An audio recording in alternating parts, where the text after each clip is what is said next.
이제 구원은 증인, 구원의 내용을 가지고 우리가 증거의 삶을 어떻게 살아야 할 것인가라는 걸 얘기를 하려고 합니다. 그래서 오늘 1장 8절의 말씀을 통해서 어떻게 증인되고 어떻게 증인의 삶을 사는가라는 제목을 가지고 은혜를 나누고자 합니다. 그림을 보면 사도행전 1장 8절 본문의 말씀, 오직 성령이 너희에게 임하시면 너희가 권능을 받고 예루살렘과 온 유대와 사마리아와 땅 끝까지 이르러 내 증인이 되리라 하시니라. 이런 말씀 우리가 듣잖아요. 근데 이런 말씀 마주 대할 때 중요한 게 하나 있습니다. 뭐냐면 우리의 관점의 전환이 필요하다는 거죠. 왜냐하면 우리의 삶은 사실상 증인되는 삶과는 거리가 멉니다. 왜냐하면 우리가 평상시 살 때 무엇을 먹을까, 무엇을 입을까, 무엇을 마실까, 어디 직장에 취직하기 위해 공부하고 또 취직해서는 더 승진하고 더 좋은 월급을 받기 위해서 또 노력하고 여러 가지 삶을 살아가요. 그리고 시간이 나면 여행을 가는 것, 또 무엇을 또 구입을 할까라고 하는 수많은 고민 가운데 살아나가죠. 그래서 이런 말씀, 증인되라 라는 이 말씀을 대할 때 우리는 고민을 하게 되는 거죠. 과연 우리가 하나님이 원하시는 관심사 속에 거하고 있는가라는 거예요. 다시 말하면 하나님의 관심사가 나의 관심사가 되라는 얘기가 오늘 본문의 지금 이야기입니다. 그래서 하나님의 관심사는 뭡니까? 땅끝까지 이르러 우리가 증인되는 삶인 겁니다. 그래서 이런 삶을 우리가 마음에 품었을 때 삶의 영적 확장이 일어나게 됩니다. 우리를 통해서 하나님이 이루어 가실 그 꿈들은 우리 안에서 더 넓게 영적 차원의 것으로 펼쳐지게 되어 있습니다. 그래서 오늘 본문의 말씀은 그리스도인의 사명을 얘기하고 있고 그 사명은 그리스도의 증인이 되는 것, 주님의 증인이 되는 것이라고 얘기해 주고 있는 겁니다. 자, 그러면 이제 본격적으로 증인이란 무엇일까요? 증인됨의 의미를 좀 얘기를 하려고 합니다. 증인된다는 것은 특히 증인이라는 이 말은 마르투스라는 말로 사용이 되고 있어요. 이 마르투스라는 말은 순교자라는 의미를 갖고 있습니다. 그렇기 때문에 예수의 증인된다라고 이야기할 때 이 증인이라는 말이 굉장히 어렵다는 겁니다. 그러니까 쉽게 뭐 증인되지 뭐 전하면 되지 않겠어? 라고 생각하지만 이 말의 원뜻을 살펴보면 예수의 증인이 된다는 것은 순교자가 된다는 의미를 갖고 있기 때문에 그래요. 다시 말하면 복음에 목숨을 건다는 얘기입니다. 그래서 교회 와도 신앙생활이 오래돼도 증인되긴 쉽지 않은 거예요. 왜냐하면 말씀드린 것처럼 증인된다는 것은 복음을 위해 순교할 각오를 하는 그런 삶을 사는 것이기 때문에 그렇습니다. 자, 그러면 교회 왔는데 증인되는 삶을 살고 싶은데 또 우리가 지금 9월 증인의 달이라고 얘기하고 있는데 어떻게 해야 증인될 수 있을까요? 성경은 오늘 뭘 얘기하냐면 너희가 권능을 받으면 가능하다라고 얘기해 주고 있습니다. 성령의 은혜, 권능을 받으면 예수를 위해 죽을 수 있는 사람이 될 수 있다는 얘기죠. 자, 또 그림 한번 볼까요? 그림은 이 안톤 로버트 라인베버의 베드로의 부인이라고 하는 작품입니다. 이 작품에 보면 베드로가 이전에 이렇게 고백했죠. 마지막 만찬에서 내가 죽을지언정 예수님을 부인하지 않겠습니다 라고 베드로가 수제자로서 당당하게 이야기를 했습니다. 그런데 막상 예수님께서 잡혀가신 거예요. 그 채찍에 맞으시는 것, 그리고 살벌한 공포의 분위기 속에 겁에 질려버립니다. 그리고 주변에서 물어보죠. 너도 급해가 아니야?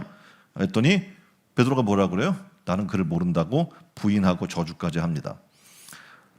베드로에게 분명히 이런 마음이 있었을 거예요. 예수를 위해 죽겠다. 그렇죠. 예수님을 위해서는 내 목숨 내놔도 아깝지 않아 라는 아마 생각을 있었을 거예요. 근데 마음은 있는데 그럴 용기가 없는 거예요. 그리고 그럴 능력도 그에게는 없었던 겁니다. 놀랍게도 성경은 그 베드로 이후의 삶을 얘기해 주는데 성령 받은 이후의 베드로는 전혀 다른 삶을 살고 있더라는 겁니다. 자, 전승에 의하면 베드로는 사도행전 기록 이후에 로마에 가서 교회를 세웁니다. 그리고 네로 황제 때인 64년 무렵에 바울과 함께 로마에서 순교를 했다고 이야기를 합니다. 그리고 그가 십자가에 거꾸로 못 박혀 죽기까지 예수님을 부인하지 않고 주되심을 증거하는 삶을 살았던 겁니다. 뿐만 아니라 성령 받은 이후에 제자의 삶이 다 바뀌는데 어떻게 바뀌냐면 예수를 증거하고 복음을 전하다가 예수를 위해 죽임을 당하는 제자들의 모습이 역사에 기록이 되어 있는 겁니다. 어떻게 그들은 이 일들이 가능할 수 있었을까요? 성경은 우리에게 이렇게 이야기하는 거예요. 성령을 그들이 받았기 때문에 가능하다. 성령 받음으로 예수를 위해 죽을 수 있는 권능을 받은 자들이었기 때문이라는 거죠. 성령의 권능은 단지 가서 내가 전도해야 되니까 말 잘하게 하는 것, 또는 내가 뭔가 복음을 전해야 되니까 지혜롭게 해주는 것, 뭐 이런 것들이 아니라는 거예요. 성령의 권능은 뭐냐면 예수를 위해 죽을 수 있는 권능이라고 얘기해 주고 있는 겁니다. 자, 그러면 예수를 위해 죽는다는 건 뭡니까? 매 순간마다 순교자적인 결단과 각오로, 그리고 예수를 위해 사는 것, 그것이 진정한 순교의 삶인 거예요. 그러니까 복음을 위해 사는 거죠. 다시 말하면 삶 속에서 나는 죽고 예수로 사는 것을 의미하는 겁니다. 순교라고 되어 있고 생명을 대변하는 증거라고 이야기를 하고 있어요. 그러니까 삶 속에 우리가 삶을 살아가면서 우리의 삶과 사업과 또 생활 속에서 또는 학생들 같은 경우 학교에서 공부하는 가운데서 매 순간순간 복음을 위해 나는 타협하지 않겠다라고 하는 결단을 갖는 그런 신앙생활을 하게 되는 것을 얘기하는 겁니다. 그것이 바로 예수의 증인되는 거예요. 세상은 다 여러분이 아는 것처럼 지금 이제 복음적인 내용들을 거부하는 세상의 흐름들이 있잖아요. 그 흐름에 대해서 나는 복음적인 것을 당당하게 얘기할 수 있는, 그걸 얘기하면 아마 따당할 수도 있어요. 그리고 사람들로부터 지탄받을 수도 있습니다. 그럼에도 불구하고 나는 복음 위에 서겠다라고 하는 것이 바로 예수의 증인된 삶의 모습인 겁니다. 마태복음 16장 24절로 25절의 말씀에 이렇게 얘기해요. 예수께서 제자들에게 이르시되 아무든지 나를 따라오려거든 자기를 부인하고 자기 십자가를 지고 나를 쫓을 것이라. 누구든지 제 목숨을 구원코자 하면 잃을 것이요 누구든지 나를 위하여 제 목숨을 잃으면 찾으리라 라고 말씀해 주는 겁니다. 그렇기 때문에 하나님께서 성령을 우리에게 부어주시는 이유는 단순 명료합니다. 뭐냐면 세상에서 여러분이 능력자가 되라, 힘 있는 사람이 되라, 권세 있는 사람이 되라 라는 것이 아니라 예수님의 증인이 되라, 그것을 위해서 성령을 부어주신다는 겁니다. 성령의 권능을 받으면 놀라운 역사가 일어나는데 자기를 부인하게 돼요. 성령 받기 전에는 내가 살아있어요. 내 생각이 나를 판단하고 평가하고 욕하고 갈등하고 분쟁하는 사람들이 그냥 삶이에요. 그런데 성령을 받으면 내가 죽어요. 그리고 누가 살아요? 예수가 살게 하는 겁니다. 그래서 자기를 부인하고 십자가를 지게 되는데, 십자가의 길을 간다는 것은 이것저것 이해의 득실을 따지지 않아요. 그리고 나의 실리와 나의 유익을 구하지 않습니다. 그리고 어떻게 해요? 내게 손해가 되고 불이익이 온다고 할지라도, 내가 때로는 죽음을 당하는 위기에 봉착한다고 할지라도 그것을 기꺼이 감수하고 목숨을 걸고 예수를 믿는 겁니다. 그것이 바로 십자가를 지는 삶이라고 얘기해 주고 있는 겁니다. 자, 두 번째, 증인이 된 삶을 살기 위해 필요한 것이 있어요. 뭡니까? 오늘 1장 8절에 뭐라고 얘기해요? 권능을 받으라고 얘기해 주고 있잖아요. 그러니까 권능을 받아야 돼요. 그러니까 우리가 증인된 삶을 살려면 우리 힘과 지혜와 능력으로는 안 된다는 거죠. 그러니까 성령을 받아야 된다는 거예요. 성령 받는데 성령의 권능을 받으라고 특별히 얘기해 주고 있습니다. 그러니까 성령이 임하면 예수의 증인이 될 수 있게 권능을 우리에게 부여해 준대요. 근데 헬라어로 이 권능이라는 말을 보니까 듀나미스라는 말로 사용이 되고 있습니다. 이 듀나미스에는 두 가지 뜻이 포함되어 있어요. 그 하나는 다이나마이트를 얘기를 해요. 그러니까 다이나마이트는 어떤 역할을 하나요? 바위나 뭐 어떤 큰 암석이 있을 때, 건축을 할 때 우리도 보면 막 터트리고 막 그러거든요. 터트려요. 그래서 정말 딱딱한 것들을 깰 수 있는 방법이 없는데 다이나마이트는 그 굳어진 것을 깨는 강력한 파괴력을 가진 힘을 얘기합니다. 그러니까 우리는 죄인이에요. 죄인된 사람들의 마음의 특징이 있는데 굳어져 있다는 겁니다. 웬만한 하나님 말씀을 들어도 들리지가 않아요.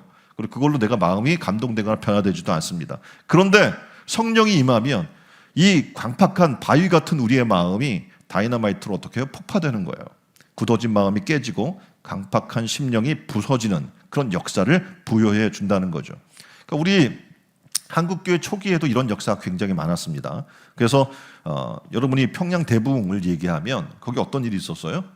하나님의 복음이 선포되고 복음에 대해서 마음의 감동이 일어나니까, 성령이 임하니까 사람들이 회개하기 시작해요. 막 선교사도 회개하고 직분자들도 막 장로나 뭐 권사나 이런 사람들도 다 회개하기 시작하는 거예요.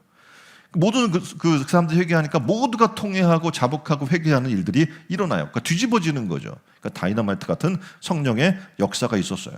그런데 우리가 이제 그런 역사를 통해서 변화가 되고 삶을 살아야 되잖아요. 근데 매 순간 다이너마이트 같은 역사만 일어나면 어떡해요? 살 수가 없어요. 그렇죠? 다이너마이트 터질 때가 있고 다시 건축을 해서 세워 나갈 때가 있는 거잖아요. 근데 계속 터지기만 하면 어떻게 되겠습니까? 매일 뒤집어지면 우리의 삶이 정착할 수 있는, 다시 말해서 생명의 뿌리를 내릴 수 있는 시간이 없는 거예요.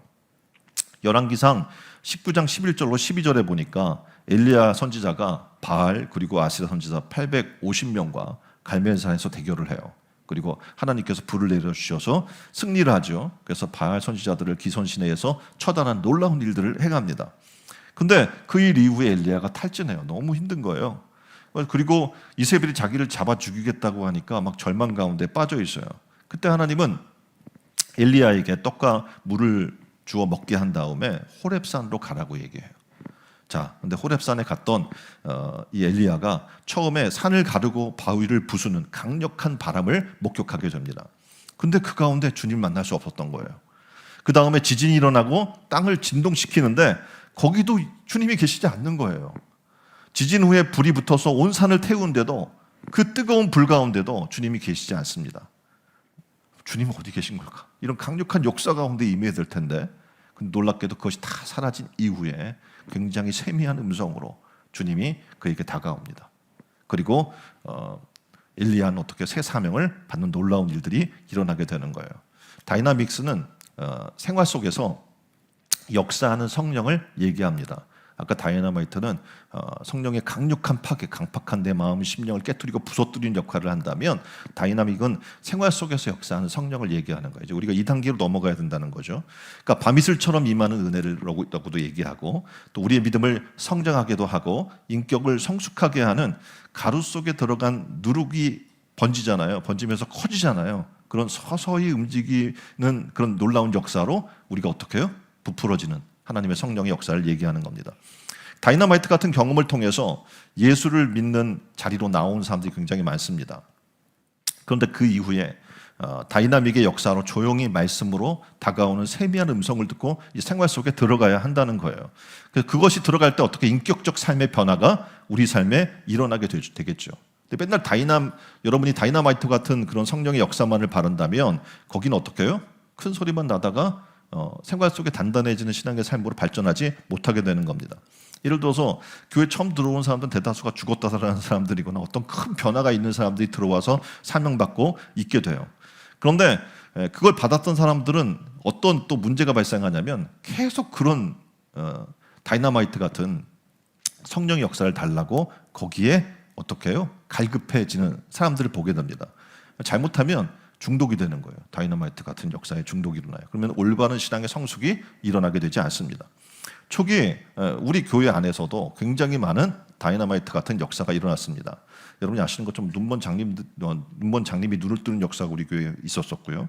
그리고 귀신 들린 사람이 굉장히 많았었는데 귀신이 나가는 역사가, 정신병 걸린 사람들이 정신이 온전해지고 죽을 병 걸렸던 사람들이 살아난 역사가 굉장히 많이 있었어요. 그래서 굉장히 많은 사람들이 치유받기 위해 우리 교회에 왔습니다.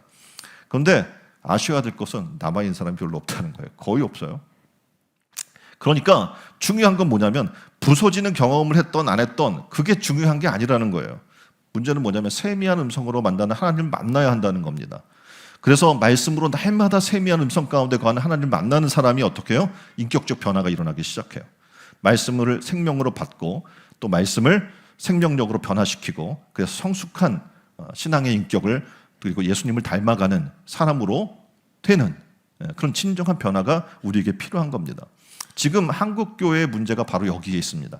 그러니까 초기 한국교회는 다이너마이트 같은 그런 폭발적인 역사가 굉장히 많이 있었어요. 근데 그러다 뭘 놓치게 됐냐면 다이나믹한 성령의 역사를 놓친 거예요. 그 말씀을 통해서 세미한 음성을 듣고 그 삶 속에 내가 살아가면서 인격적 변화가 일어나고 예수님을 닮아가는 그런 역사를 얘기하는 겁니다. 초기에 다이너마이트 같은 역사로 변화가 일어났었죠. 그리고 뭐 일제 식민지하에 있을 때 같은 경우에는 천황을 숭배하라는 그런 강압이 교회에 굉장히 컸어요. 그래서 그걸 거부하는 사람들은 어떻게 교회를 문을 닫게 했어요. 그리고 추방을 당하거나 주기철 목사 이런 분들처럼 어떻게 고문을 당하거나 괴롭힘을 당하는 그런 일들이 일어났습니다. 근데 소수의 사람들을 제외하고는 박해를 피하고 살아남기 위해서 일제의 신사 참배에 굴복하고 변절된 사람들이 굉장히 많이 있었고요. 해방이 되어서 이런 사람들은 회개하지 않았어요. 남아 있으니까 오히려 자신들이 타협하면서 교회를 지켰다고 주장하면서 기득권 세력이 되었던 거죠. 그러니까 교회를 잘못된 회개하지 않은 세상과 타협한 사람들이 교회의 주축이 돼서 교회를 흔드는 일들이 생겨나게 된 거예요. 그리고 또 많은 능력을 행했던 사람들이 있는데 초기에 신비주의로 말미암아서. 근데 놀랍게도 어떻게 해요? 그런 일들로 말미암아 자기가 교만해지는 거예요. 그래서 이단에 빠지고 교회를 혼탁하게 만드는 일들이 바로 일어나게 된 겁니다. 이런 상황에서 예수님이 증거될 수 있을까요? 없어요. 그 지도자인 사람이 교주가 되어서 예수님 대신 본인들이 드러나게 되고 도리어 하나님의 영광을 가리우고 현재 복음의 문을 가로막는 그런 상황에 있는 것을 우리는 목격하게 됩니다. 자, 성경 말씀을 볼까요? 마태복음 7장 22절로 23절에 보면은 지금 누구냐 너 이렇게 돼 있잖아요. 그러니까 그날에 많은 사람이 주님께 와요. 그래서 이렇게 얘기해요. 나더러 이르되 주여 주여 우리가 주의 이름으로 선지자 노릇을 하며 주의 이름으로 귀신을 쫓아내며 주의 이름으로 많은 권능을 행치 아니하였나이까. 그때 내가 저에게 밝히 말하되 내가 너희를 도무지 알지 못하니 불법을 행하는 자들아 내게서 떠나가라 하리니 라고 성경은 이야기하겠어요. 왜? 수많은 권능을 주님의 이름으로 행했는데 근데 성경은 또 예수님은 불법을 행하는 자라고 책망을 하게 될까요? 예수님의 성품과 삶을 닮아가는 믿음의 성숙이 제대로 이루어져 있지 않기 때문입니다. 그러니까 지난주에 우리가 말씀을 나눴어요.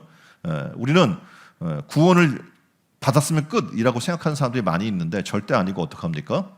두렵고 떨림으로 그 구원을 이뤄나가야 된다라고 지난주에 말씀을 드렸습니다. 그러니까 언제나 자기를 부인하고 십자가를 지고 예수를 위해 죽고자 하는 결단과 그리고 그런 선택을 하며 살아나가는 삶을 살아야 하는 겁니다. 증인의 삶은요 절대 쉽지 않습니다. 그래서 복음 전하는 사람들 우리가 많이 목격하지 못하잖아요. 왜입니까? 증인된 삶을 살려면 중요한 거는 내 삶이 복음의 편지처럼 또는 주변 사람들에게 어떻게 해요? 예수 그리스도를 증거할 수 있는 삶으로 변화돼야 그것이 가능해지기 때문에 그렇습니다. 우리가 성경을 읽어요. 그런데 세상 사람은 우리를 읽는다고 지금 얘기를 하고 있어요.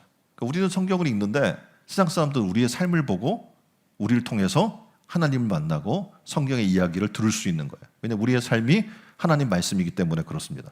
그래서 내가 예수 믿으니까 어떻게 해야 돼요? 한 발 양보해야 되는 거예요. 옆에 분에게 얘기합시다. 내가 예수 믿으니까 한 발 양보하겠어. 내가 예수 믿으니까 따라서 하세요. 내가 예수 믿으니까 내가 책임지겠어. 내가 손해보고 남의 이익을 얻게 하고 내가 양보해서 평화를 도모하고 내가 수고해서 다른 사람 잘 되게 하는 자기 희생을 선택할 수 있는 삶을 사는 것, 그것이 바로 예수의 증인된 삶인 줄 믿습니다.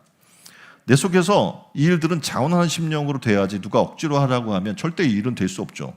희생을 강요한다고 희생하겠어요 누가? 주님의 영광을 드러내기 위해서 그래서 어떻게 스스로 내 자존심 꺾는 거예요. 주님의 이름을 위해서 뒤로 물러나고 남을 세워주는 일을 하는 거죠. 그것이 겸손이고 양보고 봉사가 되는 겁니다. 이렇게 할 때 이 삶을 우리는 뭐라고 하냐면 예수의 증인된 삶이라고 얘기하고 있는 겁니다. 예수님의 증인으로서 삶을 우리는 다 살고자 해요. 근데 중요한 것은 우리가 그렇게 할 수 있는 힘이 없는 거예요. 그래서 성경 우리에게 이야기 예수의 증인된 삶을 살 수 있는 일은 권능 받는 것밖에 없다. 그 권능은 어떻게 받는가? 성령이 임할 때 우리 가운데 자연히 따라오게 되는 것이다 라고 계속 말씀을 드렸습니다. 그러니까 성령은 위에서 내려오는 것이 우리가 만들어서 성령의 역사를 만들어서 할 수는 없어요. 성령의 역사이기 때문에 성령이 주셔야지만 가능한 거예요. 신앙의 삶이란 여러분이 노력한다고 훈련한다고 되는 게 절대 아니고 성령 받아야지만 가능한 일인 겁니다. 자, 그럼 성령 받기 위해서 우리 뭘 해야 됩니까?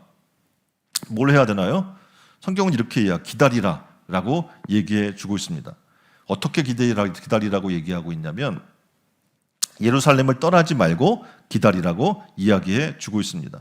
예수님은 제자들에게 예루살렘을 떠나지 말고 약속하신 성령을 기다리라고 얘기합니다. 제자들이 성령 받기 위해 기다려야 했던 지금 예루살렘의 상황은 어땠냐면 제자들이 예루살렘에 있다간 그대로 붙잡혀 죽을 수밖에 없는 위험한 상황이었습니다. 이유는 뭐냐면 예수님을 십자가에 못 박아 죽인 세상의 권세자들이 예수님의 제자를 가만 놔둘 일이 없었기 때문에 그랬어요. 그래서 예수님을 따랐던 제자들은 사방으로 흩어져야 됐고, 그리고 그 위험한 예루살렘에 돌아가서 그 예루살렘을 떠나지 말고 약속한 성령을 기다리라라고 이러한 상황 속에서 지금 주님이 말씀하신 겁니다. 그렇기 때문에 예루살렘에 그대로 돌아가서 머무르고 있다는 얘기는 뭘 이야기하냐면 죽을 각오를 하고 들어간다는 얘기예요. 그러니까 예루살렘에서 성령을 기다린다는 것은 죽음을 각오한 믿음의 모험인 겁니다. 그렇기 때문에 예루살렘을 떠나지 않고 약속하신 성령을 기다린 이들은 그 위험과 두려움 가운데 수많은 갈등의 자리에서도 믿음을 놓지 않고 기다린 거죠. 그래서 120명의 성도들은 어떻게 해요? 다 성령의 충만함을 받게 된 겁니다.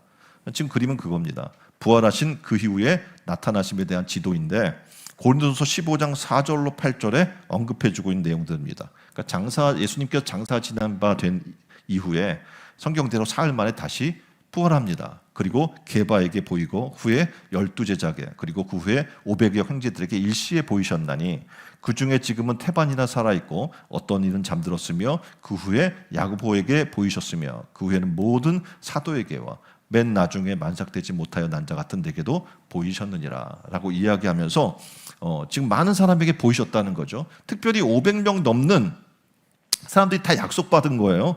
근데 정작 성령 받은 사람, 성경에 기록된 걸 보니까 120문도예요. 사도행전 1장 15절에 모인 무리의 수가 한 120명이나 되더라.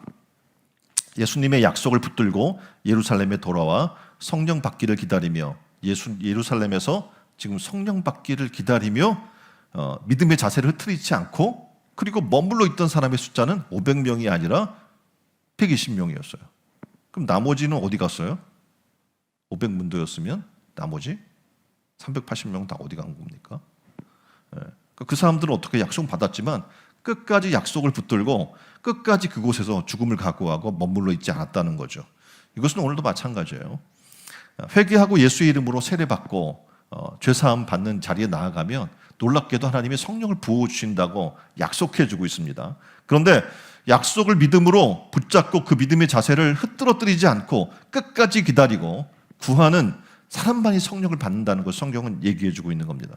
우리가 아무리 못나도 상관없어요. 우리의 지식이 부족해서 상관이 없고 능력이 부족해서 상관이 없습니다. 성령 받기 위해 하나님 약속한 약속을 붙들고 머물러 있으면 놀랍게도 어떻게 해요? 성령은 임하게 된다는 겁니다. 오늘 이 시간에도 이제 우리가 증인의 삶을 살려고 지금 구호를 시작했잖아요.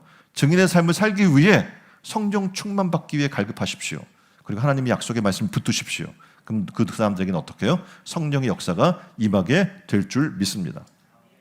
자, 세 번째는 뭘 얘기하냐면, 그러면 어디서 증인의 삶을 사는가라는 겁니다. 오늘 성경은 이렇게 얘기해. 먼저 예루살렘, 그리고 온 유대, 더 나아가 사마리아, 그리고 마지막 땅끝까지 이르러 예수님의 증인의 삶을 살아야 한다는 것을 지금 얘기해 주고 있습니다.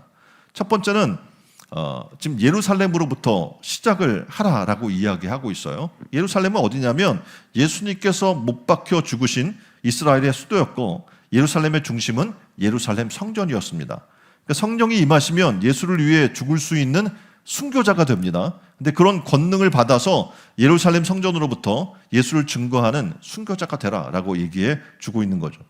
그러니까 예루살렘에서 박해받아요. 왜냐하면 예루살렘에 가만 놔두면 이 사람들이 그대로 머물러 있거든요. 그러니까 박해를 받으니까 그들이 어디로 가요? 유대로 퍼져나갑니다. 온 유대로 퍼져나갔고, 유대로 퍼져나가는데 그 유대에서도 또 박해를 받아요. 유대 사람들이 박해받는 가운데 이제 이방으로 가게 돼 있는 거. 어디까지 가냐면 이방 사람의 피가 섞였다고 개돼지 취급했던 사마리아 사람들에게까지 가게 될 수밖에 없었어요. 절대 아마 복음 전해라 그러면 안 갔을 거예요. 근데 박해를 통해서 어떻게 하나님이 그들을 사마리아로 가게 합니다. 그리고 이방의 온 세계를 향해 복음이 전파되고, 지금은 온 세상 땅끝까지 복음이 전파되는 과정 가운데 이루어지고 있는 거죠. 그럼 오늘 우리에게 있어서 예루살렘은 어디일까요? 성경은 예루살렘 성전을 얘기하는데, 자신의 몸이 예수님이 증인으로 죽어야 할 성전이라고 얘기해 주고 있는 겁니다. 그러니까 우리의 몸이에요. 성경은 고린도전서 3장 16절로 17절 말씀을 보면 이렇게 이야기해요. 너희가 하나님의 성전인 것과 하나님의 성령이 너희 안에 거하시는 것을 알지 못하느뇨.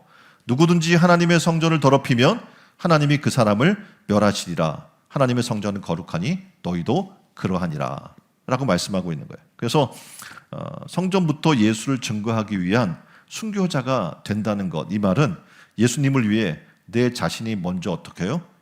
나의 정욕과 나의 세상의 탐욕과 우상 숭배하는 모든 것들을 십자가에 못 박고 죽어지고 옛사람이 죽어지고 그런 경험을 통해서 어떻게 해요? 내가 죽어지고 주 예수가 사는 놀라운 은혜의 역사가 우리로부터 시작돼야 하는 거예요. 나의 혈기가 죽어지고 악한 습관이 죽어지고 거친 말과 행동도 죽어지고 자신의 교만과 자존심도 죽어지고 그게 바로 우리 심령의 전에서 이루어져야 될 일입니다. 이게 바로 예루살렘으로부터의 시작의 삶이에요. 그래서 이 예루살렘의 시작, 다시 말해서 내 심령의 전으로부터 내가 죽어지고 예수 믿는 내가 성질이 죽어지고 예수 믿고 나서 나는 이렇게 즐기고 좋아했던 세상 것들을 버리게 되고 이렇게 고백할 수 있는 예루살렘의 지금 예수의 증인된다는 삶은 바로 이렇게 되는 삶을 살게 되는 것을 얘기해 주는 겁니다. 다시 말하면 내가 내 자신을 돌아볼 때 나는 예수 믿고 이렇게 변화됐고 나는 죽고 예수 살고 있어. 이것을 고백할 수 있는 단계로 나아가야 된다는 겁니다. 자, 고린도후서 13장 5절에는 이렇게 얘기해 주고 있습니다. 너희가 믿음에 있는가? 너희 자신을 시험하고 너희 자신을 확증하라. 예수 그리스도께서 너희 안에 계신 줄을 너희가 스스로 알지 못하느냐? 그렇지 않으면 너희가 버리운 자니라. 뭡니까? 지금 예루살렘으로부터 시작되는데 이 예루살렘 뭐냐면 내가 죽어지고 예수로 사는 변화되는 삶의 시작을 얘기하는 거니까 지금 예루살렘 그리고 어떻게 온 유다 이렇게 나가잖아요. 그 예루살렘으로부터 시작되는 삶조차도 우리는 제대로 되지 않는 부분들이 많이 있다는 겁니다. 내 스스로가 나를 생각할 때 나의 신앙을 점검해 볼 때 내가 새 사람이 되지 않았다면 지금 예루살렘의 시작이 되어 있지 않은 거죠. 자신의 믿음으로 스스로 나는 죽어지고 예수로 살고 있어 라고 하는 확증할 수 있는 그런 예루살렘에서의 증인되는 삶이란 바로 그런 삶을 얘기해 주고 있는 겁니다. 자, 두 번째로 그럼 온 유대는 어디를 얘기하는 겁니까? 우리의 믿음의 형제들이 함께 섬기는 교회를 얘기를 합니다. 그러니까 유대인은 한 혈통, 한 민족의 사람이 사는 땅인 것처럼 우리는 예수 안에서 그리스도를 머리로 모신 한 형제요 자매가 되고 그리고 한 백성된 사람들이 모여 있는 것이 바로 교회이죠. 그런 의미에서 교회는 온 유대로 볼 수가 있습니다. 모두 다 거듭난 자녀라고 얘기하고 있는데 이 교회 안에 모여 있는 우리가 그렇지 않은 거예요. 왜냐하면 서로 증인되기 위해서 서로가 서로를 어떻게 아까 얘기한 예루살렘에 죽는 삶이 우리에게 일어나야 되거든요. 나는 죽고 예수 사는 삶들이 일어나야 되는데 그게 안 돼 있으니까 어떡합니까? 한평생 살면서 가장 싸움 많이 하는 사람이 누굽니까? 부부잖아요. 왜입니까? 아마 자기 남편에게 가장 불만이 많고 자기 아내에게 불만이 많을 겁니다. 가장 많이 싸운 사람도 부부간일 겁니다. 왜냐하면 함께 사는 부부기 때문에 그래요. 가장 많이 부딪히고 가장 많이 만나고 만일 부모 자식 사이가 아니고 형제 사이가 아니면 섭섭할 일이 별로 없어요. 싸울 일도 그렇게 아닌 건데도 그걸 가지고 싸우는 거예요. 왜냐하면 부모 자식 관계니까 섭섭해지고 부부 관계니까 섭섭해지고 형제 관계니까 불평이 나고 이해가 안 되는 겁니다. 이유는 간단해요. 뭐냐면 기대하는 수준이 커졌기 때문에 그렇습니다. 교회 안에도 마찬가지예요. 너 성도라고 하면서 왜 그래? 하고 어떡합니까? 상대편에 대한 기대가 커요. 권사님이 왜 그래? 장로님이 왜 그래? 우리 팀장님이 왜 그러세요? 뭐 이렇게 어떡합니까? 서로 기대 수준. 당신은 성도야. 성도인데 왜 그래? 이렇게 하면서 어떡합니까? 지적질하는 걸 우리가 잘하는 거예요. 그러다 보니까 어떻게 해요? 교회 안에서 이런 문제가 발생을 해요. 그래서 이 문제 해결 방법은 두 번째 온 유대를 얘기할 때 상대에 대해 기대를 낮추고 내가 더 섬기려 하면 달라진다는 겁니다. 이게 바로 예수의 증인된 교회 안에서의 삶을 얘기하는 거예요. 예수 증인된 삶은 교회 밖에서만 하는 게 아니라 내 안에서도 시작됐다가 교회 안에서도 시작됐다가 바깥으로 나가는 거예요. 그렇죠? 그런 은혜의 삶을 살아야 한다는 겁니다. 교회 오면 세상에서는 말 한마디 못하는 사람이 교회 오면 막 말을 잘해요. 그리고 큰 소리 치는 사람이 있습니다. 뭐 이유는 간단하겠죠. 교회가 부담이 없어서 그럴 거예요. 볼멘 소리도 해보기도 하고 또 여기서 잘난 체도 하기도 하고 억지도 쓰는 사람들이 우리는 종종 보게 됩니다. 그러니까 사회생활에서 스트레스 받고 말 한마디 못하는 사람이 참고 있다가 집에 가서 자기 부인을 만만하게 여겨서 괜히 짜증내고 화내는 것 같은 그런 겁니다. 교회에도 그래요. 교회는 다 받아줄 것 같거든요. 그러니까 교회 와서 어떻게 짜증내고 불편한 것을 막 쏟아내고 그런 사람들을 보게 돼요. 어떻게 보면 이런 과정들을 계속 반복되게 되면 되게 피곤해지는 거고 가정이 잘못하면 어떻게 무너질 수도 있습니다. 마찬가지예요. 교회도 서로 어떻게 해요? 예루살렘의 증인의 삶부터 시작이 돼야 되는 거예요. 내가 죽어지는 삶들이 시작되고 교회 안에 서로 사랑하고 서로 돌아와 사는 것을 격려하고 모이기에 힘쓰는 그런 하나님의 말씀의 삶들이 이 안에서 살아나가는 거죠. 그것이 서로 간에 증인되는 삶의 모습을 보여주는 거예요. 그걸 통해서 어떻게 합니까? 먼저 믿음의 형제를 높여주기 위해 한 발 물러서주고 미운 짓에도 토닥거려주고 교회를 화목한 교회로 만들어갈 때 그게 바로 온 유대에서 예수의 증인된 삶을 사는 거라고 믿습니다. 세 번째는 뭐라고 이야기합니까? 사마리아를 얘기해주고 있거든요. 사마리아는 얘기한 대로 이스라엘 사람들, 유대 사람들이 생각할 때 이 사람들은 이방 민족과 혼혈이기 때문에 이들은 뭐 개돼지 같은 사람들이 하고 어떻게 해요? 이방 민족 취급했거든요. 근데 그 사마리아까지 간 거예요. 그 접촉하지 않았던 어떻게 예루살렘 가려면 거쳐가야 되는데 거기 빠른 길인데 일부러 돌아갔던 피해갔던 그 사람들을 얘기하는 거거든요. 근데 오늘 성경은 뭐라고 얘기하냐면 사마리아는 내가 접촉해 살고 있는 직장이나 그리고 동네 그중에 선하게 생각하는 그들에게 선한 이웃으로 우리가 살아야 할 것을 얘기해 주는 거예요. 그래서 그들에게 선한 모습으로 이웃의 관계를 맺고 대할 때 예수 믿는 사람은 달라. 그들이 얘기하겠죠. 그리고 내가 비록 예수를 믿지 않아도 그 사람 때문에 내가 한번 예수 믿어야겠어 라는 이야기를 하게 만드는 거예요. 그게 뭡니까? 예수의 증인된 삶이에요. 여러분 직장에서, 여러분 주변에서 어떻게 보면 믿지 않는 사람들을 대하는 그런 삶의 장에서 어떻게 해요? 그들에게 예수의 증인의 삶을 산다는 것은 여러분의 빛된 삶, 선한 삶, 말씀에 순종한 삶을 통해서 그들이 변화되게 하는 것을 얘기해주고 있습니다. 마지막 땅끝은 어디입니까? 복음을 거절하는 이들이라고 지금 그림에 나와 있잖아요. 그러니까 우리가 믿음으로 살고 바르게 살 때 어떻게 보면 좋은 거잖아요. 선한 사업도 하고 복지도 하고 어려운 사람 구제도 하고 죽어가는 나라 가서 도와주기도 하고 우물도 파주고 그거 다 누가 합니까? 믿는 사람들이 하는 거예요. 근데 이런 믿음으로 살고 있는데 놀랍게도 그걸 적대시하는 사람들이 있어요. 그걸 미워하고 핍박하는 사람들이 있습니다. 내가 믿음으로 사는데 도대체 왜 날 미워하는 거야? 라고 우리가 생각할 수 있어요. 그 이유는 간단해요. 뭐냐면 불의로 기득권을 가진 사람들은요, 의의 빛이 비추면 기득권 가진 세력을 내려놔야 되거든요. 그렇잖아요. 의 앞에서 불의는 물러나게 되어 있는 겁니다. 그만큼 자기 영역이 좁아지니까 그렇기 때문에 그곳에서 복음을 전할 때 그 사람들은 어떻게 해요? 믿던 사람들을 싫어하기 때문에 거부하게 되어 있습니다. 그럴 때 우리는 어떻게 해야 돼? 증인된다는 것은 목숨 걸고 복음을 그곳에서 전하는 삶을 사는 것, 그것이 땅끝이라고 지금 얘기를 해주고 있는 겁니다. 그러니까 땅끝이라고 우리가 흔히 생각을 하면요, 지구 오지 마을에 가서 굉장히 오지 지역에 가서 구원의 복음을 전하는 것을 땅끝이라고 생각하는데 실질적 성경에서 이야기하고 있는 땅끝이라고 하는 지역은 뭘 얘기하냐면 복음을 거부하는 어떻게 보면 무리예요, 지역이에요. 그러니까 예를 들어 사회 체제에서 북한같이 복음 자체를 거부하는 그런 지역 또는 아예 여러분의 집안에도 있을 수 있어요. 저 사람은 절대 예수 믿을 수 없어요. 왜냐하면 우상 숭배로부터 쭉 내려와서 교회라면 학을 띠면서 막 그냥 무조건 거절하고 저 사람은 변화될 것 같지 않은 그런 사람이 땅끝일 수 있겠죠.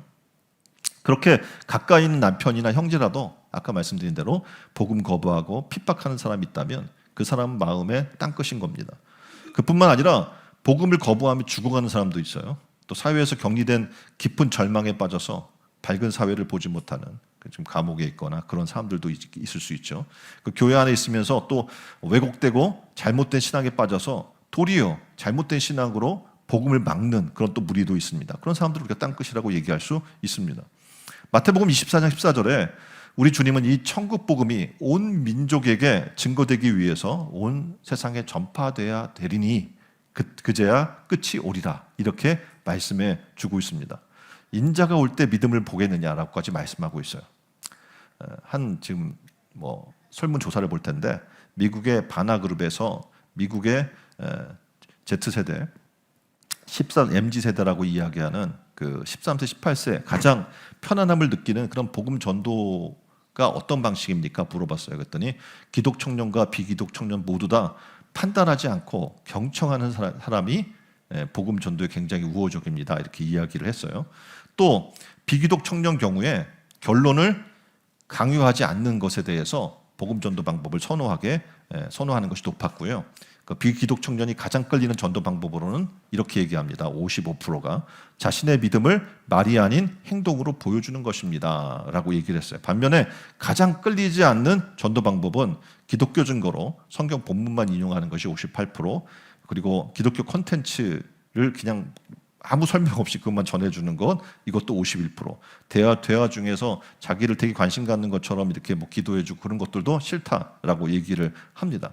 그러면 이와 같은 결과로 종합해서 보고자 하면 효과적인 전도 방법이란 뭐냐면 삶으로 보여주는, 그러니까 말이 아닌 행동으로 보여주는 것이라고 하는 거예요. 그래서 우리가 지금 이제 증인의 달에 우리가 어떻게 살아야 할지를 지금 성경이 얘기해주고 있는 거죠. 어떻게 살아야 돼요? 말이 아닌 행동으로 복음을 보여주는 그런 삶을 사시기를 주님의 이름으로 축원드립니다. 세상은 풀무뿌리요 사자굴 같은 그런 세상입니다. 여기서 믿음으로 산다는 것은 얘기한 대로 죽음으로 들어가는 것과 같은 삶이에요. 그러니까 믿음으로 신앙의 절개를 지키려고 결단해야 하는 겁니다. 그럴 때 하나님의 구원을 증거하는 것이 바로 땅끝까지 이르러 예수의 증인으로 사는 삶일 줄 믿습니다. 말씀드린 대로 이렇기 위해서는 우리는 순교자가 될 수 있는 권능을 받아야 돼요. 그러기 위해서는 어떻게 해야 한다고요? 성령 충만함 받아야 되는 겁니다. 그래서 우리는 너희가 성령이 임하면 권능을 받고 예루살렘과 온 유대와 사마리아와 땅끝까지 이르러 내 증인 된다라고 하는 이 말씀대로 예루살렘, 다시 말해서 내 심령부터 내가 죽어지고 하나님의 성령이 우리 가운데 임재하고 주님을 주임 삼는 그런 변화가 일어나고 온 유대, 다시 교회 안에서의 성도 간에 온전한 복음의 증인으로서의 삶을 살아나가고, 또 사마리아, 우리 지금 믿지 않는 주변의 사람들에게 복음을 전하고, 또 땅끝, 다시 말해서 마음이 닫혀서 절대 복음을 받아들일 수 없는, 또는 사회적 환경, 북한이나 이런 지역처럼 닫혀있는 그곳까지 복음을 전하는 우리가 되기를 주님의 이름으로 축원드립니다. 그래서 시간 함께 기도했으면 좋겠어요. 저와 우리 모든 성도들이 성령 충만 받기를 원합니다. 그래서 땅끝까지 이르러 주님의 증인으로 살게 하여 주옵소서. 증인의 달에 증인된다는 건 어렵지만 하나님 이 시간 성령 부어주세요.